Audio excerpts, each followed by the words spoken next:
Hello YouTube and welcome to another episode of Angry Dave's Adult RC. I'm your host, Angry Dave. Anyone under 13 years old needs to piss off. Today we're going to be doing some more modifications to my RC4WD Trailfinder II Blazer Edition. I already have lots of little modifications done to it. I have another video on those modifications. I can leave a link in the video description. Today we're going to do one of the last couple of mods that I haven't done to it yet, which a popular thing to do is put Glenda 2 front shock hoops, and I'm going to change to a set of 100mm shocks. Also, last time I drove it, I don't know if anybody noticed, but towards the end of the video, I was only front wheel drive. I'm pretty sure I blew up something in the transfer case. The drive shaft was not spinning to the rear, so I don't think it's a problem in the rear axle. I think it's in the transfer case. It was like $25 for a new set of gears for the transfer case, and it was $30 for a whole new case, so I just went ahead and got the case. So yeah, we should be able to get the thing fixed up, get it running again, and squeeze a little bit more performance out of it. Now the shocks we're going to use are knockoff ultimate scale shocks. Like I said, they're 100mm. Got these on eBay. It was $20 for the set. Buy these from RC4WD Drive, you're going to spend damn near $70, maybe even over $70 with shipping, depending on who you buy them from. And the shocks don't really do a whole fucking lot on this truck. It's a real slow moving truck. It doesn't really need a whole lot of dampening. They're kind of there for the look. I'm going to pull the internal springs out because this truck is leaf spring. We don't need to fucking double spring it. And yeah, so that's that. $20 versus 75. That's a pretty easy fucking decision for me. So we're going to go ahead, crack these open, pull the springs out of them, then we're going to go back through and Loctite a couple of parts and get on putting the hoops on the truck so we can mount the shocks. I'm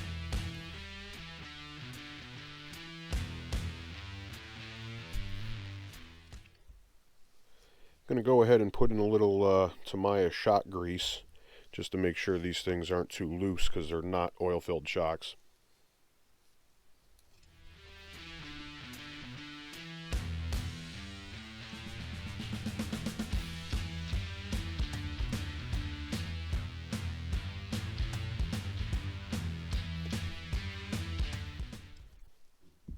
There's one done. Alright, that's all four done. That was pretty easy. Next thing we're going to do is yank off the body so we can get at everything. So first we pop the cap off, which I've converted to magnet, so that's a whole lot easier. Then we got the thing converted to pin on, so we got a pin on each side in the bed here. These are original locations. I'm going to have to find a little scale detail to hide those because I am going to keep them, but I don't really like looking at them.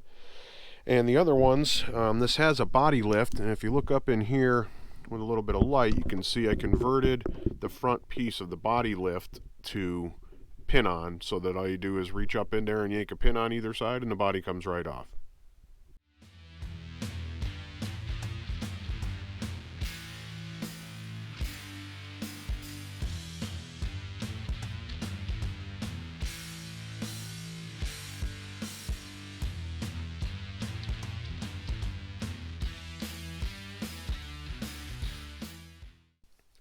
There we go. Let's take a look at the new hoop and see what we need to do to get it on the frame. Alright, there does not appear to be a left and right hoop, so that's good, makes life easy. Now we just got to decide which holes they go in. It sure as hell looks like those two. So we'll go ahead and pull this motor mount bolt out and install them. May have to grab a longer bolt, but not a big deal. Alright, got everybody happy over here, so now all we got to do is we pulled out some 12mm screws for the back, put a little dab of Loctite, screw the hoops on.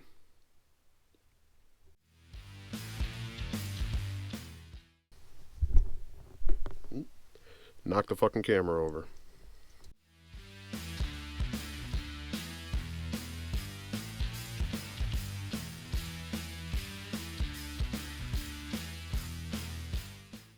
Boom, shock tower. Now the shock.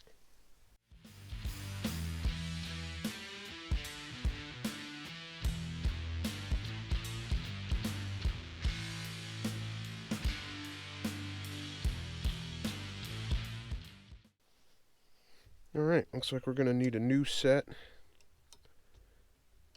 of hardware for the top.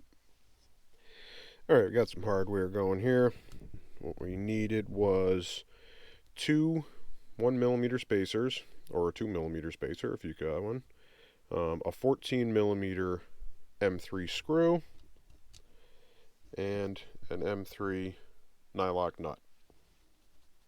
So go ahead and screw that on, and this one's done. Alright, here we go. Both sides of the front done.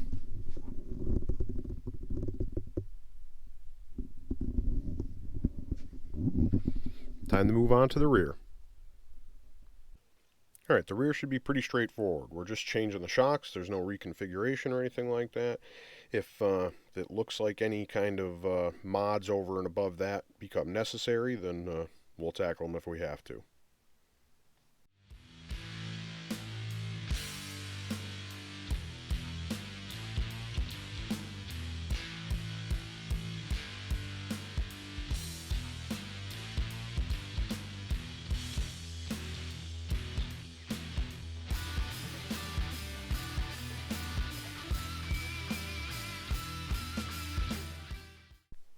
What you do to one side, you do to the other. Alright, rears are done. Looking good. Now it's time to move on to the transfer case. First we're going to go ahead and remove the two screws on top. Then we can flip the truck over, and pretty sure we can do the rest of it from the bottom.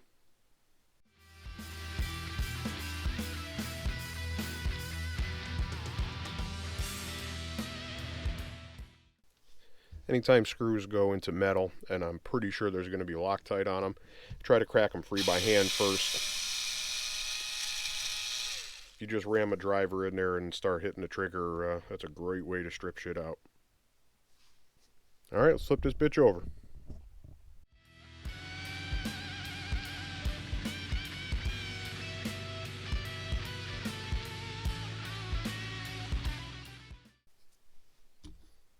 Alright, there's a skid plate. As you can see, or I modified my skid plate. You just, obviously I already did it on that end, so I'll show you on this end, but if you just, on every crease, every fold in the metal, you just cut back a little triangle. Just cut in at an angle to the crease and then cut out at an angle from the crease. Then you can bang up the end and they pretty much close up. You could weld these or braze or solder these little gaps if you wanted to. I didn't bother. It's a fairly heavy gauge piece of steel and it hasn't seemed to make a difference yet. Alright, now all we got to do is uncouple the drive shafts and we should be out.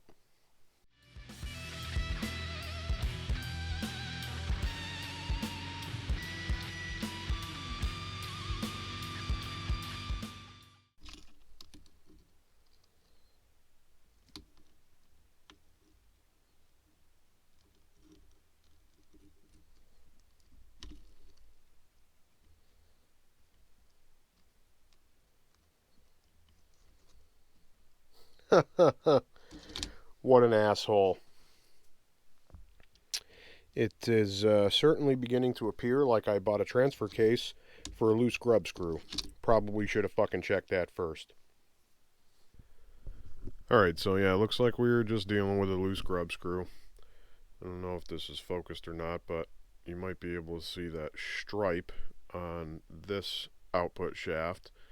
That's from the end of the grub screw grinding on it. Kind of lunched it up a little bit. It's not too bad. Should be able to clean it up with a little bit of sandpaper, a file or something, no problem. The problem is, I don't want to put the drive shaft back on with fucking grub screws. It's the stupidest shit ever. It's been stupid for a long time. It hasn't been necessary for a long time. There are a lot of better ways to fucking do it, like real lock pins. So we're going to do a little something. I don't want to try to drill these. They're probably hardened steel. It's going to be a pain in the ass. I could bring them to a machine shop and have them drilled for probably what a new set of drive shafts costs. And I could also buy new drive shafts, which I don't want to do either, especially since I just pissed away $30 on a transfer case that I don't fucking need.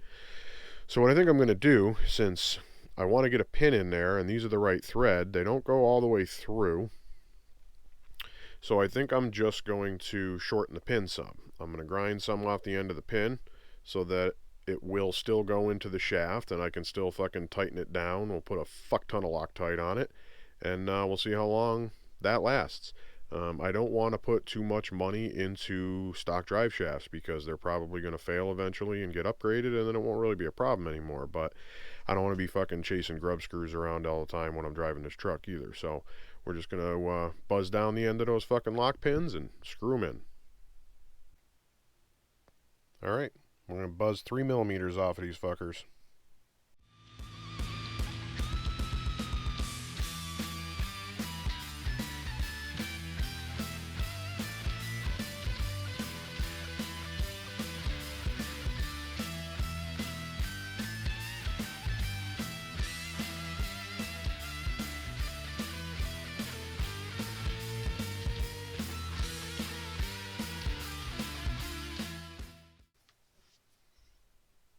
Sweet. That was easier than I thought it was going to be. Alright, let's try put this shit back together.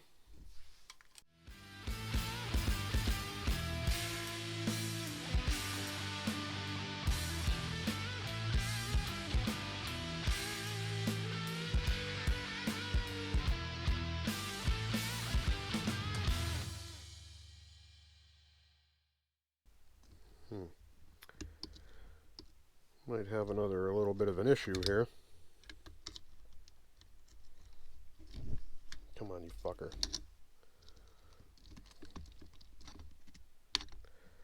This drive shaft compresses all the way before it should in the suspension compression. So I should probably buzz a little material off of this edge before we get too far reassembled here.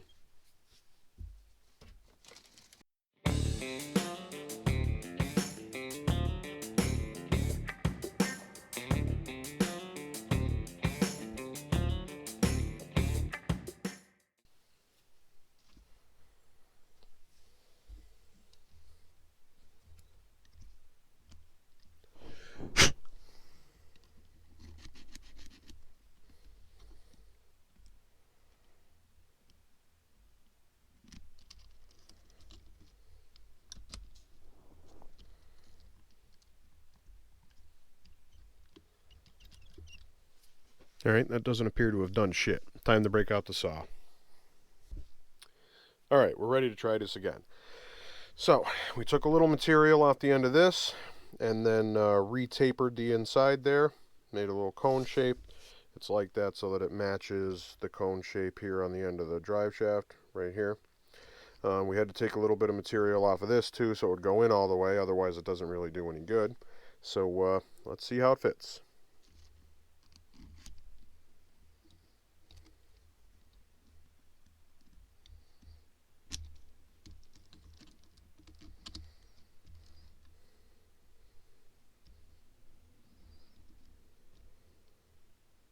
Hey, we got a little bit of space. Alright. Didn't need much, just a little.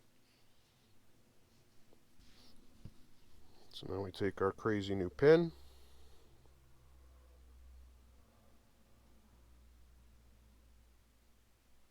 A little splooge on it.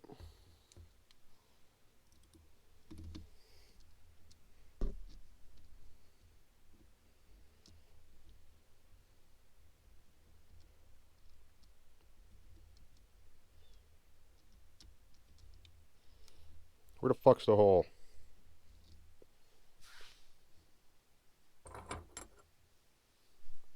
What's the fucking deal here?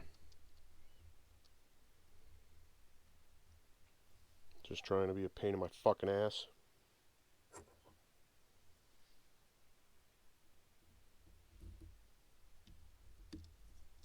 There we go. Lovely. Alright. Now even if that gets loose again, it'll still drive the truck. It should have to actually back all the way out and fall out before it won't drive the truck anymore. And as long as I stay on top of checking the screw, it shouldn't really be able to do that. I guess anything's possible, but it'll be a lot less likely.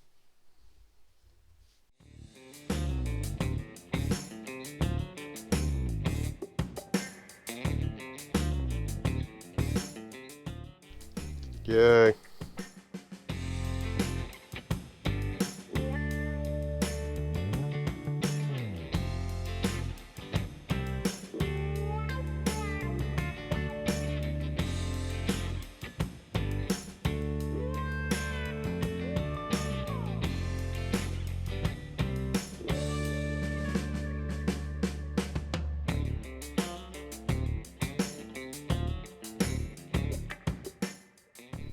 Alright, 2 more screws on top.